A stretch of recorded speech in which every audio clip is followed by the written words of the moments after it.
Today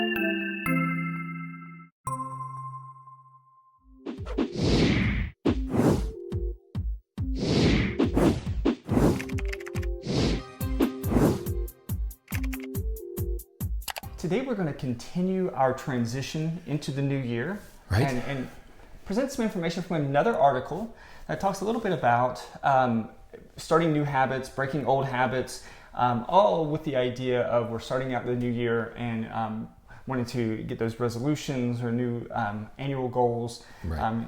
Getting them started off on the right foot. Right. And today we're going to talk additionally about this notion, a little bit about the notion that you want to start some new behaviors, right, but anytime you want to start a new behavior, you're going to have to give something up. Right. And it's in giving something up that you may encounter most of your difficulties. Absolutely. Okay? And this article today, what I like about this one, is it talks about what you need to do to start a new habit, mm-hmm, or to break an old habit, right, that you want to get rid of. Right. Okay, so it's the same procedure, mm-hmm, can be used to accomplish either getting rid of an old habit that you want to get rid of, or developing a new habit. Well, and as you said, oftentimes we have to do both.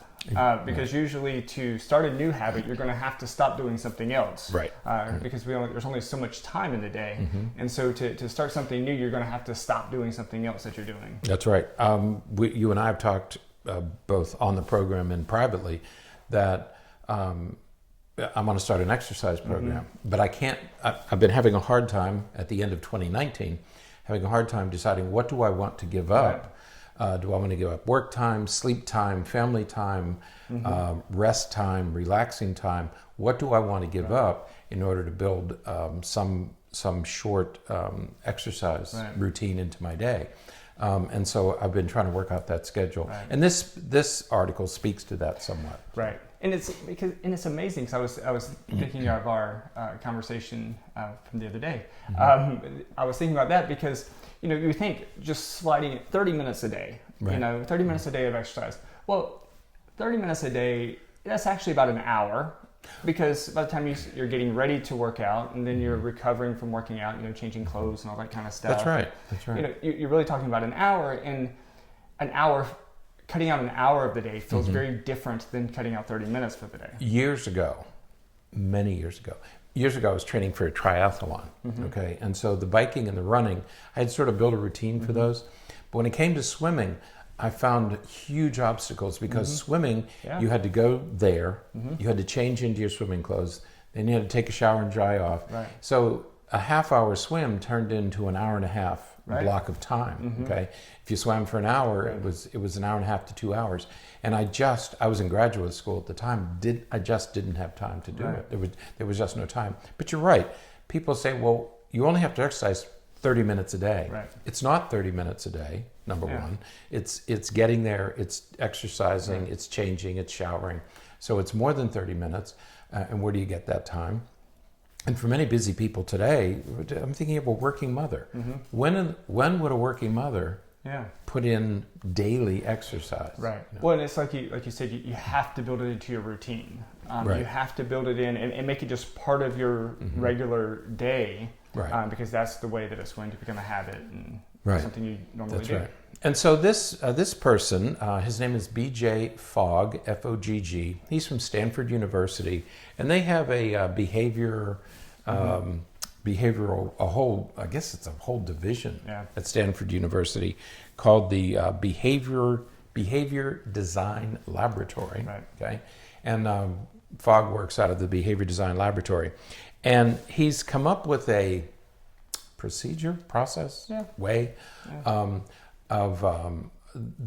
that simplifies this whole process, and it's based on a simple premise, and that is that when we make resolutions or we decide that we want to do something differently, we tend to punish ourselves if we don't achieve, right, it. And we talked, mm-hmm, on the program last week that 80% of resolutions, mm-hmm, never get achieved, and we're finished. Most of them are finished by February. By February, mm-hmm, right. And he said, and we tend to be very hard on ourselves, blame ourselves. We don't have the motivation, we don't have the dedication, mm-hmm, we don't have the persistence, the perseverance. He said, that's not the problem. The problem is the process. It's not you, it's the process that you're using. Absolutely. And so what we're going to talk about today is his three-step. It's actually a very simple three-step process. Yeah. Mm-hmm. Yeah. And he uses, because psychologists love acronyms. Yes. Psychologists, educators, military, everyone loves acronyms. Right. And so his acronym is MAP, M-A-P. M-A-P. And he uses, again, just 3 steps to help, again, build new habits or to stop old habits. Yeah, what I like about this is that the MAP procedure can be used to build new ones, build new habits, or get rid of bad habits that you want to clear out of your life. Right. And you'll be able to read more about this. The link to his article is in the show notes, so you'll be able to read a little bit more about it. But so let's jump right into his acronym, MAP. Go ahead. First, M. First is motivation. Are you sufficiently motivated? Right. And we say we are, but are you really? And again, it's I want to change, but I'm not sure that I have enough motivation to really make the change and sustain the change. We talked about that last week with the idea of commitment, because motivation and commitment, they're going to be very similar in this kind of situation. And if you don't have the motivation or you don't have the commitment, it's going to be really difficult to stick to it. And that's where we've talked about motivation many, many times on this podcast. But the whole issue, of course, is sustaining motivation over time, which is where we got with our micro resolutions that we talked about last week. Right. And before we get too much farther into this, he sort of likens MAP to a math problem. Right. He's saying, let's look at motivation. Is your motivation high or is your motivation low? Okay. Many people would like to start running, but their motivation is really pretty low, especially if you live in climates where it might be 20 degrees one day and below zero one day and 40 degrees one day. How motivated are you really? And so, first of all, you gauge the amount of motivation that you have.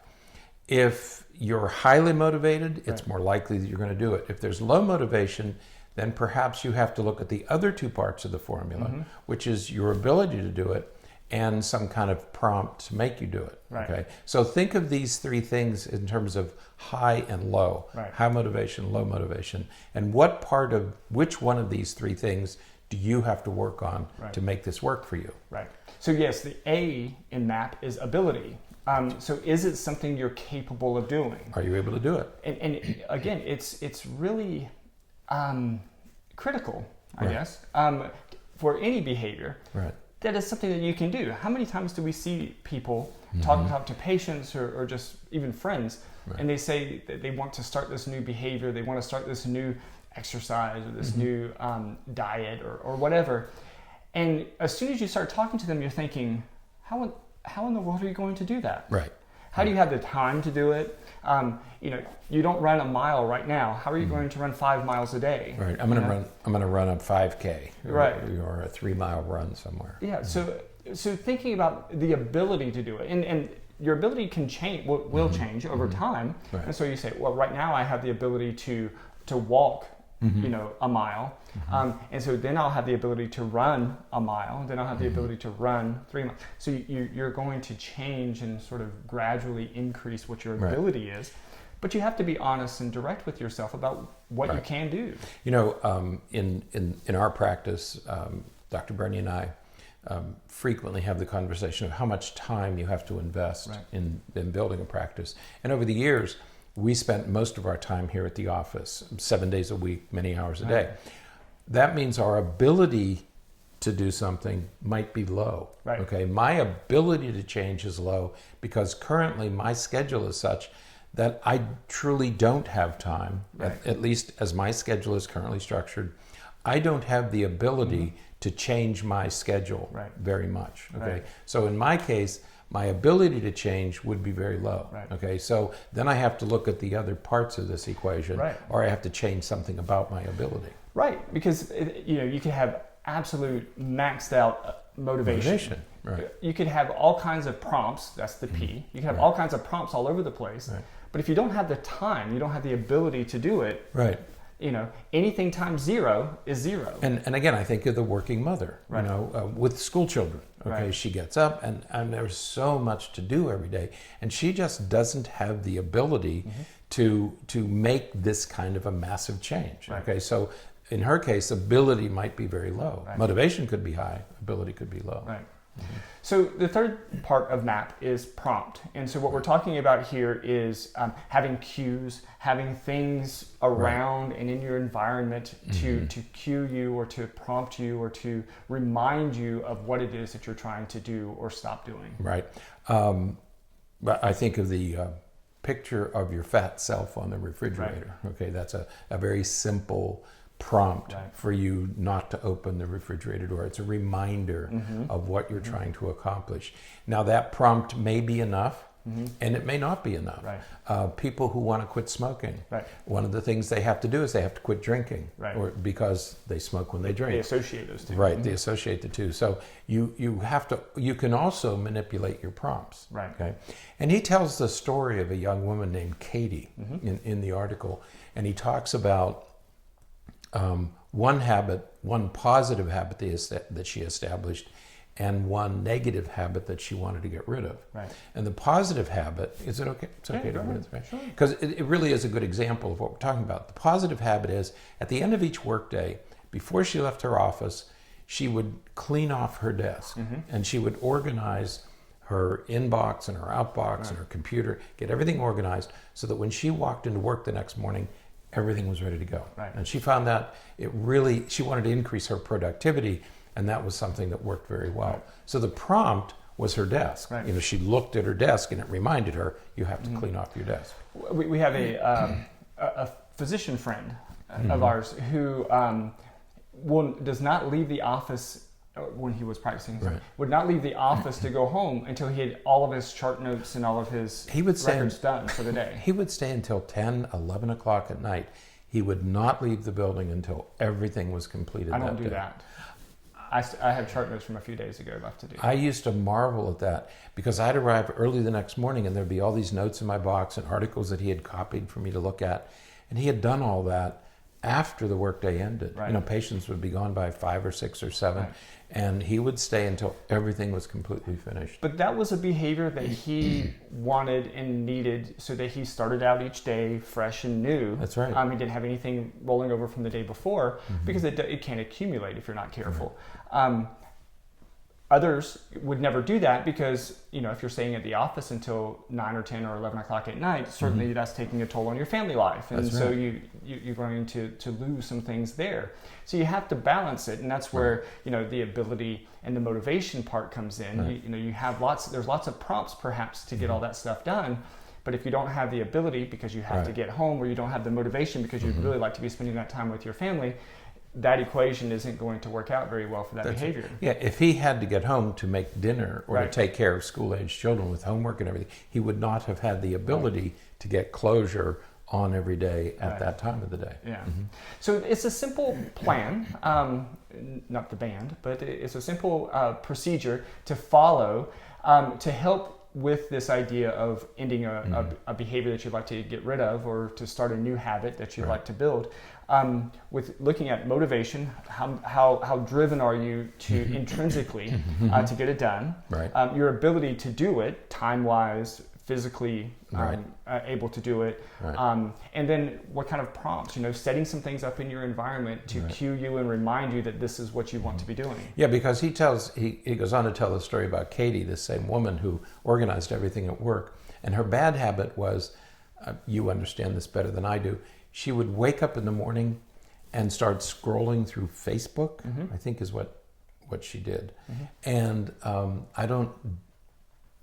not a big Facebook user, and so I have no idea. But what I can gather is that she would start reading messages and get dragged in. They call it going down this rabbit hole. Okay, and so in the morning she would wake up, she would pick up her phone, and she would look at it, and she would start scrolling through things.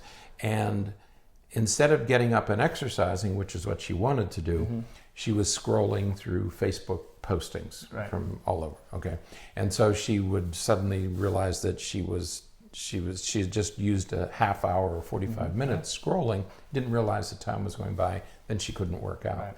So the problem was, and this is where the prompt comes in, The prompt for her to scroll was having her phone at the bedside. And she used her phone as her alarm clock. Right. Very familiar to most parents. Most kids say, oh, I need my phone, you know. That's what I use mine for. I need my phone as an alarm clock. Like, go to any store and you can buy an alarm clock for $5, okay? You don't need, nobody needs a phone for an alarm clock. I know that's what we do. But in Katie's case, the phone became the prompt for this bad habit, okay? And she was giving up something she also wanted to do. So in her case, she had the motivation to exercise, but she had stronger motivation to scroll, okay? She had the ability to change it. It was a very simple thing. But the prompt, she worked on the prompt, okay? So she said, I have to change the structure of this thing. And so what she did is she put her phone in the kitchen at night. So she got rid of the prompt. And she got an alarm clock. Went to Target, Walmart, bought an alarm clock. And so the alarm clock then would, and she put it in the place where she had to get up and she had to turn off the alarm clock. Then her day got started. So she changed her prompt. It wasn't motivation, it wasn't ability. It was the prompt that she changed. And then she was successful. Yeah, I remember as I was reading that, I was thinking about a lot of other ways to deal with that same prompt. You could delete the Facebook app off of your phone every night. Reloaded it in the morning. If you later in the morning once you get up and going. But if you open your phone and the app isn't there, you're going to be less likely to jump right into it because you have to download it and all that kind of stuff. And so there's other ways to do that. But again, it's still working on that same idea of adjusting the prompt. Right. People talk about watching TV in their bed. Take the TV out of your room. The prompt is having it there. Same with food. At night, people tend to overeat at night because you have less inhibition. After you have finished your meal, clean everything off. Put all the food away. Put it out of sight. Put it in the refrigerator and cupboards. Because if you leave it out, you're going to go back. You might be tempted. Absolutely. You're prompted to go back and have a snack, a bite here and a bite there. And you say, well, it's just a nibble, it's just a bite, it's just this. It's calories, okay? Yeah. And it's easy to get 300 or 400 calories without even knowing it. Absolutely. Okay. So, all right. So give the map a chance. Give the map a chance. Give the map a chance. Try it out. See how it works for you, and let us know. Right. All right. That is it for today. Until next time, stay happy, stay healthy, and forget to be afraid.